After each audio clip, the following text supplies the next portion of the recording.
Welcome to opportunity for joining. तो हम लोगों ने प्रीवियस लेक्चर मेटलर्जी देखा था और अब आइए हम लोग प्रिंसिपल ऑफ मेटलर्जी देखते हैं।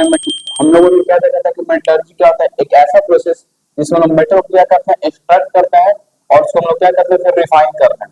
एक्सट्रैक्ट हुआ आपका रिफाइनिंग का प्रोसेस और वो ये सब प्रोसेस कहाँ से किया जाता है, ये आप करते थे ओर के साथ। तो अब आइए, आपको पता है कि जो मेटल की रेपुटी है वो तीन फॉर्म यूज करते हैं। सबसे पहले हाईली रेक्टिव मेटल, जो काफी इनको हाई रेक्टिव ऐसा अपेयर करता है काफी गुस्सैल मेटल है।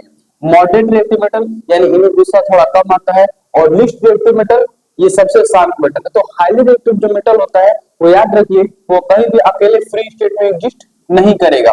हाईली रेक्टिव मेटल का मतलब ही है कि जब भी हाईली रेक्टिव मेटल आपके सामने आ जाए, उसमें प्रोसेस कौन सा लाएगा, इलेक्ट्रोलाइसिस। और ये इलेक्ट्रोलाइसिस प्रोसेस भी काफी इंपॉर्टेंट है, बोर्ड के पर्सपेक्टिव से इंपॉर्टेंट टॉपिक है बोर्ड के पर्सपेक्टिव से। वहीं पे moderate reactive metal, highly reactive metal में आपके कौन कौन आ जाएंगे, पोटेशियम, सोडियम, ये सब। और यहाँ पे आ गया कैल्शियम हो गया आपका, ये तो मॉडरेट रेक्टिव मेटल है। तो मॉडरेट रेक्टिव मेटल में आपका दो फॉर्म होगा, एक कैल्सिनेशन और एक रोस्टिंग। आपको याद होगा कैल्सिनेशन क्या होता है, heating of four oxide in presence of in absence of oxygen. Calcination में क्या होता है, ऑक्सीजन का एब्सेंस। वहीं पे रोस्टिंग में क्या होता है, ऑक्सीजन का प्रेजेंस। और वहीं पे जो लिस्ट रेक्टिव मेटल होने में कौन से प्रोसेस से करता है, रोस्टिंग या फिर हीटिंग देयर ऑक्साइड और इस प्रोसेस को। उसके बाद बेसिक मेटलर्जिकल प्रोसेस क्या है, हमारे पास सबसे बेसिक यानी सबसे पहले चार प्रोसेस रहता है। तो सबसे पहला प्रोसेस, अगर सबसे बेसिक प्रोसेस किया जाए तो हमें क्या मिलना चाहिए, और।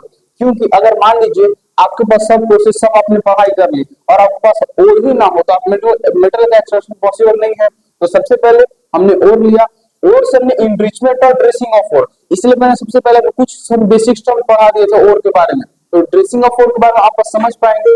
ड्रेसिंग ऑफ और मतलब क्या, एक और की इंप्यूरिटी हटाना, उसी को हम लोग क्या बोलते हैं, ड्रेसिंग। यानी सबसे पहला हमारा जो प्रोसेस है वो और का क्या करना है, ड्रेसिंग करनी है, और की साफ सफाई करना। सेकंड प्रोसेस है कि जो हमने इनरिच और क्या, जिस और का हमने इनरिचमेंट और ड्रेसिंग किया, उसको ऑक्साइड ऑफ मेटल उसमें कुछ में बदलना। जैसे कि मान लीजिए हमने एल्युमिनियम और पाया, ठीक है, तो एल्युमिनियम और को हम लोग Al2O3 के फॉर्म में बदलेंगे। ये हो गया किसी भी मेटल को ऑक्साइड के फॉर्म में बदल, ऑक्साइड के फॉर्म बदल। आप इसका एटॉमिक कॉन्फ़िगरेशन देख पाएंगे कि सोडियम का एटॉमिक नंबर कितना होता है आपका, सोडियम का atomic number 13, then it's atomic mass is, क्योंकि ये क्या है, ऑड है। आप चीजों को हमेशा नोट करते रहिए और हमेशा अपने दिमाग में रखते रहिए, क्योंकि ये क्या है, एक ऑड नंबर है। और मैंने ऑड नंबर का आपको एटॉमिक नंबर क्या बताया था, 12 प्लस 1, यानी 2 इंटू 13 प्लस 1 हो जाएगा आपका। तो 13 और 2 कितना हो जाएगा, 26, और 1 कितना हो जाएगा, यानी एल्युमिनियम का एटॉमिक मास कितना हो गया, 27 ग्राम। अगर हम लोग एल्युमिनियम का इलेक्ट्रॉनिक कॉन्फ़िगरेशन लिखते हैं, तो इलेक्ट्रॉनिक कॉन्फ़िगरेशन आपको पहले बताया था कि स्कूल स्कूल पब्लिक स्कूल, वैसे याद रखिएगा। तो 1s2, 2s2, 2p6, 3s2 और 3p। तो 2 प्लस 2 कितना, 4, 4 प्लस 2 कितना हो गया आपका 10, और 3p1 हम लिख देंगे क्योंकि हमें कितना चाहिए, 13। हमेशा आप याद रखिए इलेक्ट्रॉनिक कॉन्फ़िगरेशन कितना प्रेजेंट एलिमेंट का जितना एटॉमिक नंबर होता है। यानी 2, 6 प्लस 2 कितना हो गया 8, और ये कितना हो गया आपका 2 और 1 कितना हो गया 3। यानी कि एल्युमिनियम का वैलेंस वैलेंस इलेक्ट्रॉन कितना है, या फिर वैलेंसी कितना है 3।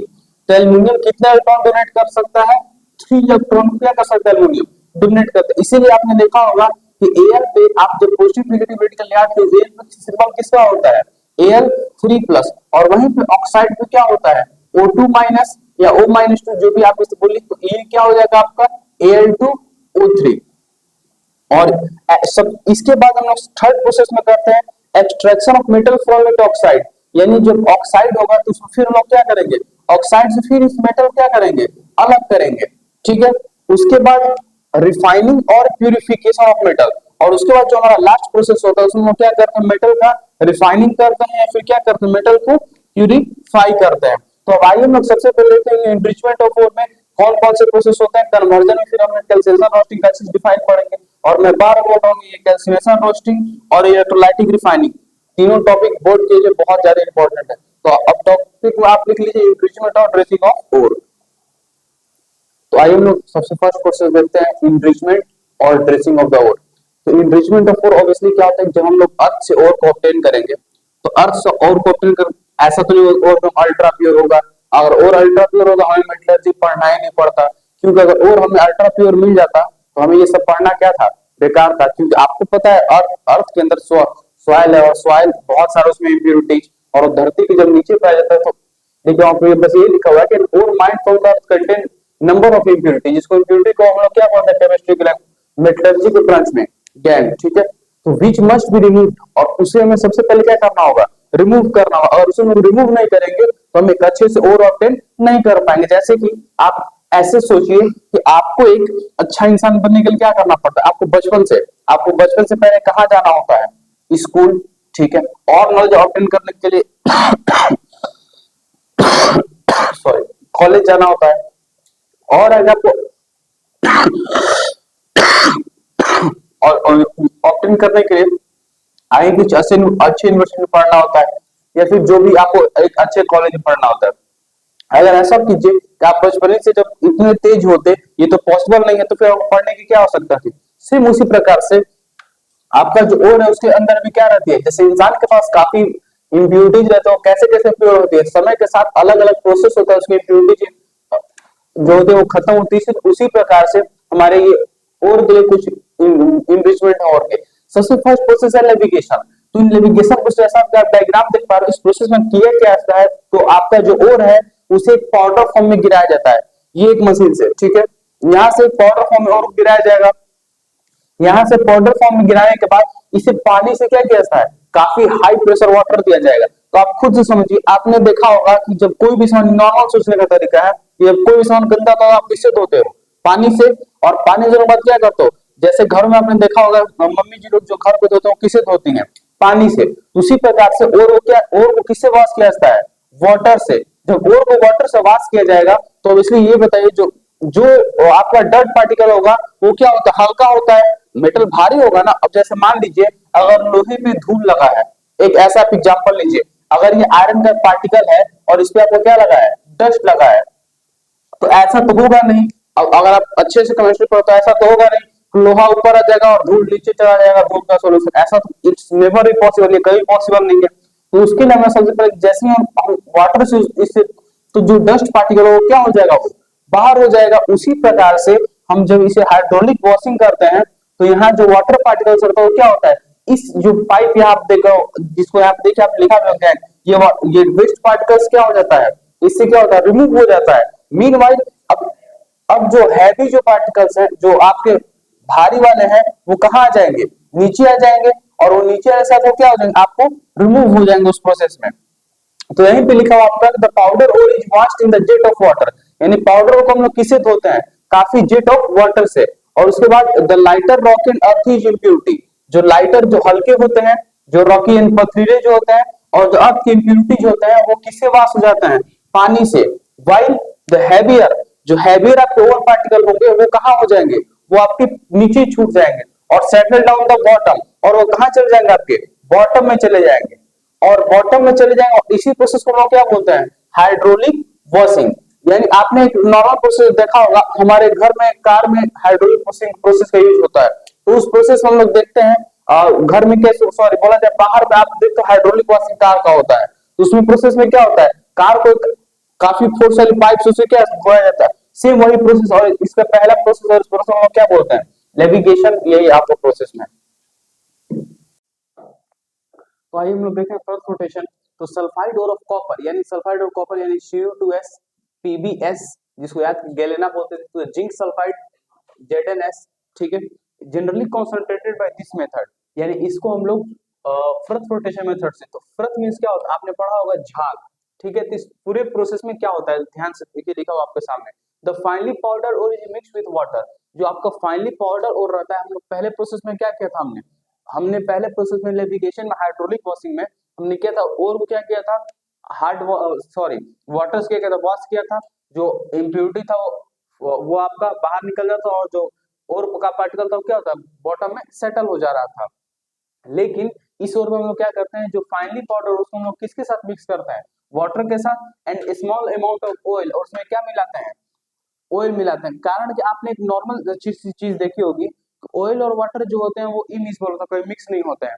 अगर ऑयल और वाटर को मिलाए तो ऑयल क्या रहेगा, वाटर के सरफेस पे क्या कर जाएगा, हमेशा ऊपर रहेगा, और तेल सॉरी तेल आप कहाँ रहता है आपका सरफेस के ऊपर और पानी क्या रहता है नीचे। सेम यही प्रोसेस। तो ऑयल मिलाया जाता है, air is blown into the mixture, और यहाँ से क्या किया जाता है इस मिक्सचर में हवा मतलब डाला जाता है, ठीक है। अब फ्रथ और स्कम इज प्रोड्यूस, और क्या मिलता है वहां पे फ्रथ यानी कि सरफेस पे क्या मिलता है आपका झाग मिलता है, उसको फ्रथ और स्कम बोलते हैं, ठीक है। The ore particle is carried out by the froth surface, और याद रखिएगा कि जो ये झाग होगा इसी में क्या छुपा होगा आपका ओर, ठीक है।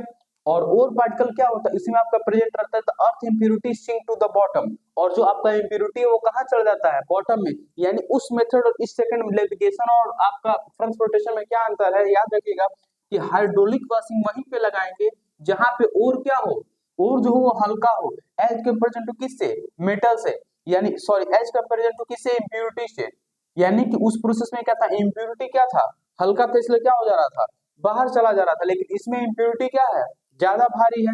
जब इम्प्यूरिटी ज्यादा भारी तो इसलिए और क्या हो जा रहा है ऊपर, और इम्प्यूरिटी कहाँ हो जा रहा है नीचे। तो आपका इम्प्यूरिटी देखिए नीचे इम्प्यूरिटी से गैंग सिलिंड्रेशन है, और यहाँ पे और का क्या पड़ा हुआ है एक फ्रथ और स्कम हो गया। The earth impurity sink to the bottom the froth along with ore is removed, और यहाँ से जो और जो आपका झाग वाला जो सरफेस है यहाँ पे जितना पार्टिकल्स उसका क्या जाता है हटा लिया जाता है, और an acid is added to the break the froth, और उसके बाद झाग को जो फ्रथ होता है उसे ब्रेक करने के लिए आप खुद से अब जब झाग रहेगा पूरा ओर के साथ तो उसमें हम लोग क्या ऐड करते हैं एसिड ऐड करेंगे, and the concentrated acid is filter, उसको फिर क्या कहता है फिल्टर किया जाता है, फिर क्या कहता है उसे सुखाया जाता है, क्योंकि सारा प्रोसेस कहाँ हो रहा है पानी में, तो ये सब प्रोसेस ये जो और होगा वो क्या हो चुका होगा काफी आपका गीला हो चुका होगा। तो और इसी मेथड को हम लोग क्या बोलते हैं फ्रथ फ्लोटेशन मेथड। तब तक के लिए आप बेसिकली मैं आपको बार बार सजेस्ट करूंगा कि आप जितना भी आपने नोट्स शुरू से बनाते गए आप नोट्स को टू द पॉइंट रिवाइज करते रहें, क्योंकि ये जो आपका नोट्स है वो मैंने पहली बार से ये जो है वो फाउंडेशन बैच के लिए है, केवल आपका क्लास 8 और क्लास 10 के लिए, और इसे कौन कौन देख सकता है इसे आराम से अगर आप चाहो तो क्लास 8 के विषय से फॉलो कर सकते हैं, क्लास 9 के विजन फॉलो कर सकते हैं, और क्लास 10 के लिए तो मस्ट है ही, लेकिन इतना सारा आपको क्लास 10 में मैंने पहले बार आपको इतना सारा इंपॉर्टेंट नहीं है, बस आप जो क्लास 8 के जो फाउंडेशन करना चाहते हैं उनके लिए इंपॉर्टेंट है, जो 9 क्लास के बच्चे जो फाउंडेशन करना चाहते हैं उनके लिए इंपॉर्टेंट है, और 10 क्लास के जो स्टूडेंट आगे चलकर अपना केमिस्ट्री को एक बहुत ही स्ट्रॉन्ग सब्जेक्ट और जे में अपना कुछ करना चाहते हैं उनके लिए इंपॉर्टेंट है। तो thanks for watching my video, तब तक आप पूरा रिवीजन करते रहें।